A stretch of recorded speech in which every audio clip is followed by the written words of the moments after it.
जय हिंद। इस वीडियो में हम डिस्कस करेंगे इंडिया वर्सेस भारत के विवाद के बारे में। इंडिया वर्सेस भारत ये विवाद क्या है? हमारे देश के नाम को लेकर ही विवाद पैदा हुआ जब हाल ही में G20 मीटिंग के दौरान जो हेड्स ऑफ स्टेट थे उनको जब इनविटेशन भेजा गया डिनर के लिए, उस पर प्रेसिडेंट ऑफ इंडिया के जगह पर लिखा गया था प्रेसिडेंट ऑफ भारत।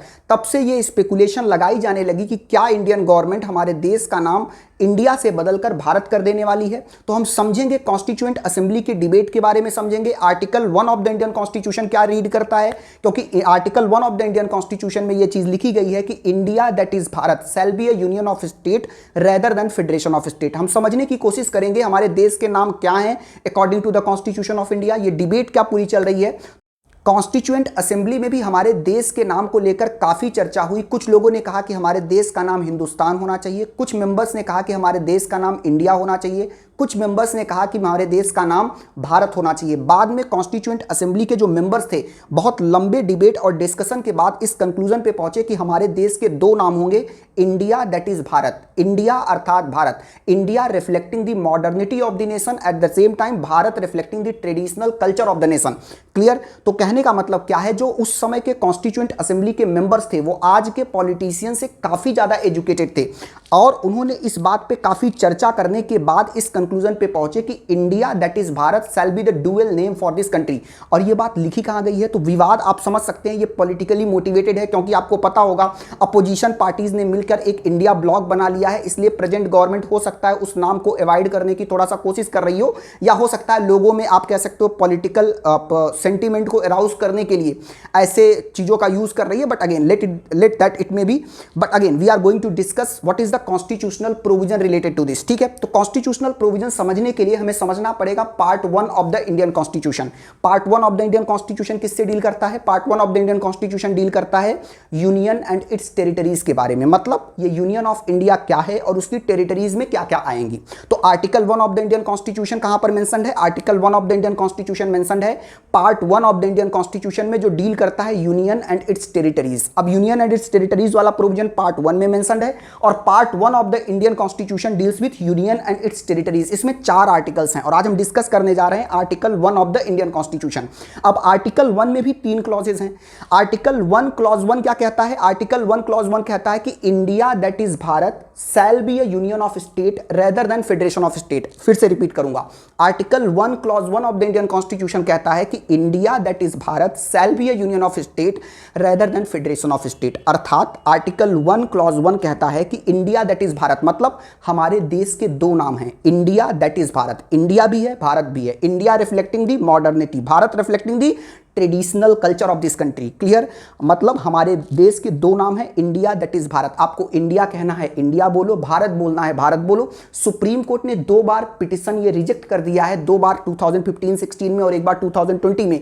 कुछ लोगों ने ये पब्लिक पिटिशन फाइल किया था, पब्लिक पिटिशन फाइल किया सुप्रीम कोर्ट में कि हमारे देश का नाम बदल के कर देना चाहिए भारत इंडिया से, लेकिन सुप्रीम कोर्ट ने रिजेक्ट कर दिया क्योंकि सुप्रीम कोर्ट ने कहा कि कॉन्स्टिट्यूशन में ये चीज एक्सप्लिसिटली लिखी हुई है कि इंडिया दैट इज भारत। तो दोनों नाम लिखा हुआ है, आपको जो बुलाना है, आपको इस कंट्री को इंडिया बुलाना है इंडिया बुलाओ, भारत बुलाना है भारत बुलाओ, बट प्लीज ऐसे सेंटिमेंटल इश्यूज लेकर हमारे पास मत आओ। तो क्या डिस्कस कर रहे हैं? We are discussing India versus Bharat debate. पहले मैंने आपको बताया ये डिबेट क्यों एराइज हुआ। अगेन हमारे कॉन्स्टिट्यूएंट असेंबली के जो मेंबर्स थे उन्होंने आपस में कैसी डिस्कशन की कि नाम क्या होना चाहिए हमारे देश का। कुछ लोगों ने कहा कि हमारे देश का नाम भारत होना चाहिए, कुछ ने कहा कि हिंदुस्तान होना चाहिए, कुछ ने कहा जम्बू द्वीप होना चाहिए, कुछ ने कहा इंडिया होना चाहिए। बाद में कंक्लूजन पे पहुंचे कि हमारे देश के दो नाम होंगे, इंडिया दैट इज भारत। समझ में आ गई बात? फिर हम डिस्कस कर रहे हैं कॉन्स्टिट्यूशनल प्रोविजन। अब ये कॉन्स्टिट्यूशनल प्रोविजन समझने के लिए आपको चलना पड़ेगा part 1 of the Indian constitution में। Part 1 of the Indian constitution किससे डील करता है? Union and its territories. Union and its territories का क्या मतलब है कि इंडियन यूनियन क्या है और इसकी टेरिटरीज में क्या क्या चीजें आने वाली हैं। तो आपको मैंने बताया कि part 1 of the Indian constitution में 4 आर्टिकल्स हैं। Article 1 to 4 deals with union and its territories. अब आर्टिकल 1 को आज हम डिस्कस करने वाले हैं। आर्टिकल 1 में कितने क्लॉजेस हैं? 3 क्लॉजेस हैं। हम आर्टिकल 1 को क्लॉज 1 को डिस्कस कर रहे थे, India that is Bharat shell be a union of state rather than federation of state. तो आपको समझ में आ गया हमारे देश के दो नाम हैं according to Indian constitution, India that is Bharat, मतलब इंडिया अर्थात भारत, आप हमारे देश का नाम इंडिया भी है भारत भी है, तो इसे कंट्रोवर्सी हमें लगता है पॉलिटिकली मोटिवेटेड है, इसमें हमें इन्वॉल्व नहीं होना है, हमारे एग्जामिनेशन पॉइंट ऑफ व्यू से जो इंपॉर्टेंट है वो हम समझते हैं। तो आर्टिकल 1 क्लॉज 1 क्या कहता है कि India that is Bharat shell be a union of state rather than federation of state. अब ये समझना है कि क्या इंडिया एक यूनिटरी कॉन्स्टिट्यूशन है, क्योंकि अगर आर्टिकल 1 क्लॉज 1 को देखोगे तो वहां पे क्या लिखा गया है, India that is Bharat shell be a union of state rather than federation of state. तो क्या जो ये टर्म यूज हुआ है union of state rather than federation of state, तो क्या इंडिया एक यूनिटरी कॉन्स्टिट्यूशन है, या इंडिया जो पॉलिटी है, इंडिया का जो पॉलिटी है, पॉलिटी मतलब क्या, पॉलिटिकल स्ट्रक्चर है, क्या वो यूनिटरी इन नेचर है या फेडरल इन नेचर है। तो इसको एक्सप्लेन करते हुए डॉक्टर बी.आर. अंबेडकर ने बताया कि हमने जो फ्रेज है यूनियन ऑफ स्टेट, इसको प्रीफर किया है ओवर द फ्रेज आप कह सकते हो federation of state for 2 reasons. मतलब जो टर्म यूनियन ऑफ स्टेट है और जो टर्म फेडरेशन ऑफ स्टेट है, इन दोनों में कंपैरिजन करते हुए डॉक्टर बी.आर. अंबेडकर ने बताया कि हम आर्टिकल 1 क्लॉज 1 में ये चीज क्यों लिख रहे हैं कि India that is Bharat shell be a union of state rather than federation of state. मतलब जो यूनियन ऑफ स्टेट वाला टर्म है हम इसको क्यों प्रीफर कर रहे हैं over the term federation of state. इसको बताते हुए डॉक्टर बी.आर. अंबेडकर ने 2 रीजन दिए। पहला रीजन क्या दिया कि जो इंडियन फेडरेशन है या जो इंडियन स्टेट है वो ऐसे क्रिएट नहीं किया गया है, मतलब Indian federation is not the result of agreement between the states. मतलब इंडिया जो है पहले से ही एग्जिस्ट करता था, इंडिया को क्रिएट नहीं किया गया है जैसे अमेरिकन फेडरेशन को क्रिएट किया गया होगा। अमेरिकन फेडरेशन कैसे क्रिएट किया गया था, अमेरिका क्रिएट किया गया था जब वहां के जो प्रिंसली स्टेट या वहां के जो प्रोविंसेस थे आपस में साथ आए, वहां के जो स्टेट्स थे वो आपस में साथ आए और उन्होंने एक एग्रीमेंट साइन करके United States of America create कर दिया।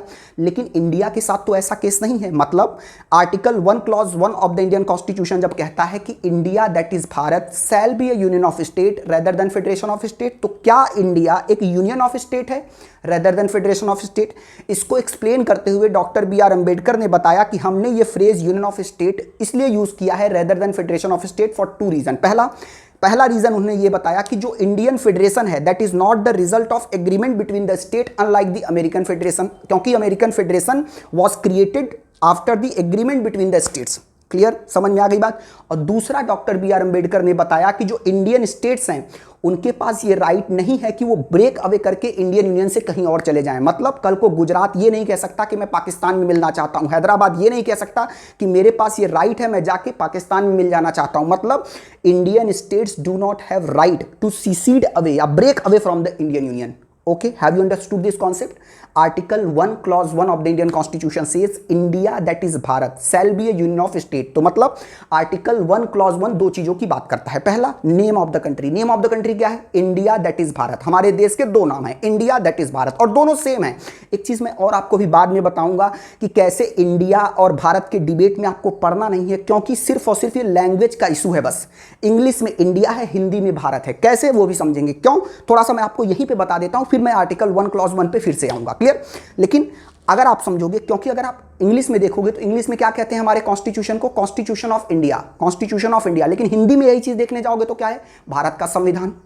आर्टिकल 52 अनुच्छेद 52 को देखोगे तो उसमें कहता है, इंग्लिश में क्या लिखा गया है, there shall be a president of India. Hindi में क्या है, भारत का एक राष्ट्रपति होना चाहिए या भारत का एक राष्ट्रपति होना चाहिए। अब क्या है ये, भारत का राष्ट्रपति, प्रेसिडेंट ऑफ इंडिया। मतलब हम ये देख रहे हैं कि जब हम इंग्लिश में बोल रहे हैं तो इंडिया वर्ड आ रहा है, जब हिंदी में बोल रहे हैं तो भारत आ रहा है। कॉन्स्टिट्यूशन ऑफ इंडिया या भारत का संविधान, अर्थात क्या कि जैसे फॉर एग्जांपल अगर मैं आपको हिंदी में बोल के दिखाऊं तो मेरा का मतलब क्या हो सकता है, माई होगा या मी होगा। तो कहने का मतलब क्या कि मैं मी नहीं बोलूंगा, मेरा बोलेगा, ऐसा हो सकता है क्या। कहने का मतलब क्या है कि इस पेन को मैं पेन तो नहीं बोलूंगा, कलम बोलूंगा। ये वही वाली बात है। बस कहने का मतलब क्या है, इंडिया इंग्लिश में बोला जाता है, मतलब इंडिया एंड भारत दोनों सिनोनिमस हैं एक दूसरे के। कैसे, इंडिया इंग्लिश लैंग्वेज में हम इंडिया बोलते हैं अपने देश को, और हिंदी में क्या बोलते हैं, भारत बोलते हैं। क्लियर, समझ में आ गया। कैसे सर आप ये कैसे जान गए हिंदी इंग्लिश, क्योंकि मैं देख पा रहा हूं कि कॉन्स्टिट्यूशन ऑफ इंडिया इंग्लिश में अगर मैं पढ़ता हूं तो इंडिया वर्ड मुझे मिलेगा बार बार, लेकिन जब मैं हिंदी में पढ़ता हूं तो मुझे भारत का संविधान दिखेगा, भारत का राष्ट्रपति दिखेगा, भारत का प्रधानमंत्री दिखेगा, भारत का मुख्य न्यायाधीश दिखेगा। अर्थात हिंदी में भारत और इंग्लिश में इंडिया है, और दोनों एक दूसरे के हम कह सकते हैं सिनोनिमस है। बस लैंग्वेज का इशू है, बस इस लैंग्वेज को ही हटा दो। जब सरकार को इंडिया वर्ड से इतनी प्रॉब्लम है तो इंग्लिश कॉन्स्टिट्यूशन, जो कॉन्स्टिट्यूशन ऑफ इंडिया इंग्लिश में लिखा गया उसको हटा दो, हमारे पास भारत का संविधान आ जाएगा। हमें संविधान में ये चीज बदलने की जरूरत नहीं है। समझ में आ गई बात। हैव यू अंडरस्टूड दिस कि कैसे लैंग्वेज का इशू है। फिर हम डिस्कस कर रहे थे आर्टिकल 1। आर्टिकल 1 में मैंने आपको बताया 3 क्लॉजेस हैं। पहला क्लॉज क्या था, आर्टिकल 1 क्लॉज 1 कहता है कि India that is Bharat shell be a union of state rather than federation of state. यहां तक की बात समझ में आई? तो मैंने बताया आर्टिकल 1 क्लॉज 1 दो चीजों की बात करता है। Name of the country, name of the country क्या है? India that is Bharat. दो है, India reflecting the modernity and Bharat reflecting the traditional culture of this country. फिर मैंने आपको बताया टाइप ऑफ पॉलिटी, क्या हमारे यहाँ की पॉलिटी यूनिटरी इन नेचर है?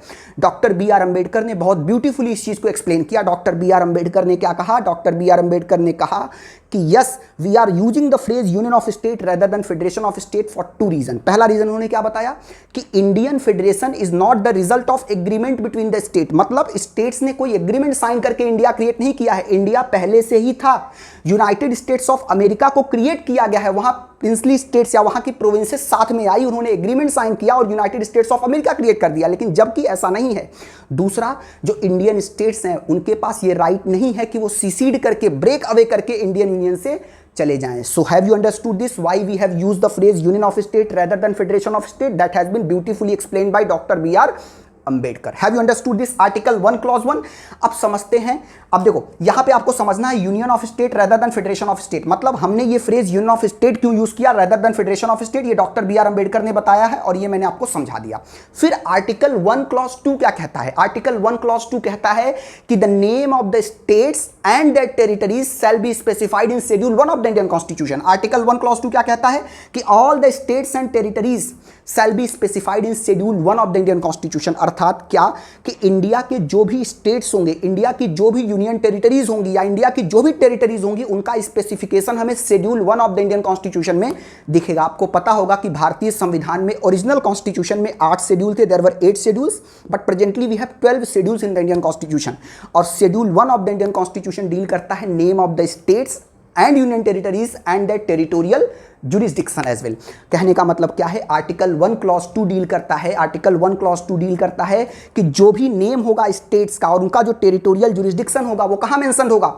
वो मेंशन्ड होगा schedule 1 of the Indian constitution. और ये भी याद रखना है schedule 1 of the Indian constitution deals with name of the states and their territorial jurisdiction. अब आते हैं, हम बात करते हैं आर्टिकल 1 क्लॉज 3 क्या है? आर्टिकल 1 क्लॉज 3 कहता है कि इंडियन टेरिटरी में क्या क्या आने वाला है।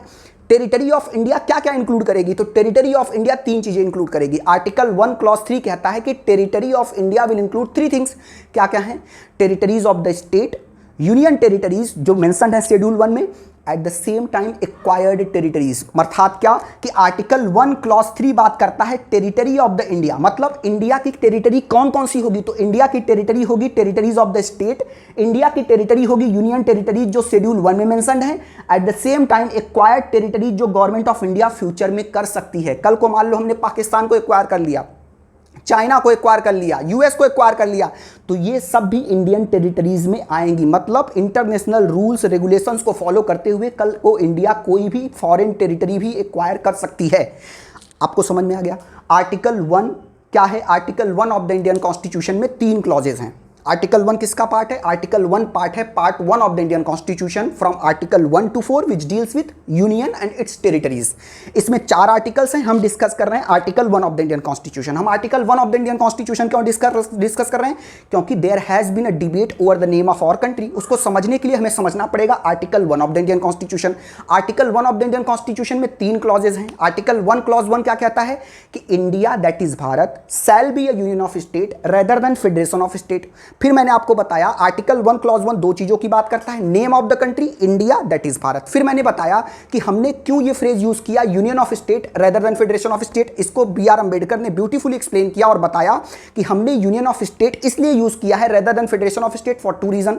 क्योंकि जो इंडियन फेडरेशन है that is not the result of agreement between the state unlike the American federation. दूसरा मैंने आपको क्या बताया कि जो इंडियन स्टेट्स हैं उनके पास ये राइट नहीं है कि वो इंडियन यूनियन को छोड़ के कहीं और चले जाएं। फिर मैंने आपको बताया आर्टिकल 1 क्लॉज 2। आर्टिकल 1 क्लॉज 2 किसकी बात करता है? आर्टिकल 1 क्लॉज 2 बात करता है कि जो ऑल द स्टेट्स होंगे और यूनियन टेरिटरीज उनका स्पेसिफिकेशन हमें कहां मिलेगा? वो मिलेगा schedule 1 of the Indian constitution में। तो ध्यान रखना है schedule 1 of the Indian constitution deal करता है name of the states and their territorial jurisdiction. फिर मैंने आपको बताया article 1 clause 3। Article 1 clause 3 deal करता है with the territory of India. Territory of India में क्या क्या आएगा? टेरिटरी ऑफ इंडिया में आएगा states territories, Union territory is territory which is mentioned in the schedule 1 of the Indian Constitution. At the same time, acquired territories which government of India may do in future और कभी भी कर सकती है। Clear, समझ में आ गया? Article 1 clause 1, article 1 clause 2, article 1 clause 3। Last में मैं आपको बता दूं कि territory of India versus union of India में कौन सा वाइडर एक्सप्रेशन है। तो यूनियन ऑफ इंडिया इंक्लूड करता है, आर्टिकल 1 क्लॉज 1 क्या था? India that is Bharat shall be A union of state. मतलब यूनियन ऑफ इंडिया टर्म केवल इंक्लूड करता है स्टेट्स की टेरिटरीज को, लेकिन टेरिटरी ऑफ इंडिया इंक्लूड करती है तीन चीजों को। किसके? स्टेट्स की टेरिटरीज, यूनियन टेरिटरीज की territory as well as acquired territories. इसलिए टेरिटरी ऑफ इंडिया एक वाइडर टर्म है in comparison to union of India. Have you understood? Territory of India और यूनियन ऑफ इंडिया में कौन सा वाइडर टर्म है? Territory of India. क्यों? क्योंकि यूनियन ऑफ इंडिया जो है वो इंक्लूड करता है only the territories of the state, लेकिन जो टेरिटरी ऑफ इंडिया है वो क्या इंक्लूड करता है? Territories of the state, territories of the union territories, at the same time acquired territories as well. Clear? Have you understood this? At last I will conclude. Doctor B R Ambedkar ने describe किया है India को as a indestructible union of destructible state. इसका क्या मतलब होता है? Indestructible union of destructible state का क्या मतलब है? मतलब जो यूनियन है वो इनडिस्ट्रक्टिबल है। इनडिस्ट्रक्टिबल मतलब इंडिया एज ए यूनियन को डिस्ट्रॉय नहीं किया जा सकता है, लेकिन स्टेट्स को डिस्ट्रॉय किया जा सकता है। अब स्टेट्स को डिस्ट्रॉय करने का मतलब ये नहीं कि हम बम गिरा के उसको डिस्ट्रॉय कर देंगे, नहीं।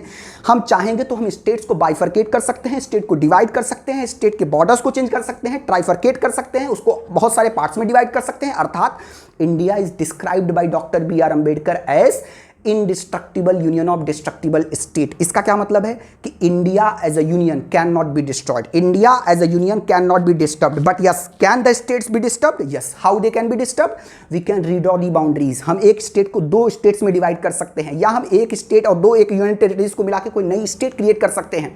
तो याद रखना है, India has been described as a indestructible union of destructible state. What about United States of America, जो है एक फेडरेशन ऑफ स्टेट? क्या वहां पे स्टेट्स को डिस्ट्रॉय किया जा सकता है? क्या वहां पे यूनियन को डिस्ट्रॉय किया जा सकता है? नहीं। वहां के लिए एक फ्रेज यूज होता है, indestructible union of indestructible states. Clear? वहां की यूनियन भी इनडिस्ट्रक्टिबल है, स्टेट्स भी इनडिस्ट्रक्टिबल है। हमारे यहां यूनियन इनडिस्ट्रक्टिबल है, लेकिन स्टेट्स जो है वो डिस्ट्रक्टिबल है। डिस्ट्रक्टिबल मतलब boundaries can be changed, boundaries can be arranged. ये सारी चीजें, आई होप आपको ये सारा इशू समझ में आ गया होगा। ये इंडिया वर्सेस भारत का डिबेट कैसे, मैंने बताया कि सिर्फ और सिर्फ लैंग्वेज का इशू है। कैसे इंग्लिश वर्सेस हिंदी वर्जन अगर आप देखने जाओगे, हमारे कॉन्स्टिट्यूशन को हिंदी में पढ़ोगे तो भारत का संविधान है, हर जगह आपको दिखेगा भारत का संविधान, भारत का राष्ट्रपति, भारत का प्रधानमंत्री, भारत का मुख्य न्यायाधीश। अंग्रेजी में पढ़ोगे तो क्या दिखेगा? President of India, chief justice of India, attorney general of India, advocate general of India. कहने का मतलब क्या? Advocate general of the state, comptroller and auditor general of India. लेकिन यही चीज जब हिंदी में पढ़ोगे तो आपको हर जगह भारत भारत भारत भारत भारत दिखेगा। पहला आर्टिकल 1 क्लॉज 1 खुद कहता है India that is Bharat shall be A union of state. मतलब हमारे देश के दो नाम हैं, क्या है? इंडिया दैट इज भारत, मतलब India that is Bharat, English में इंडिया, हिंदी में भारत। तो इस चीज को कंट्रोवर्सी, ये पॉलिटिकली मोटिवेटेड है। दोनों नाम हमारे ठीक है, India is also a brand, Bharat is also a brand. हमारे देश के नाम में कोई प्रॉब्लम नहीं। आई थिंक आपको समझ में आ गया होगा article 1 of the Indian constitution and this whole controversy. ठीक है, चलिए, थैंक यू।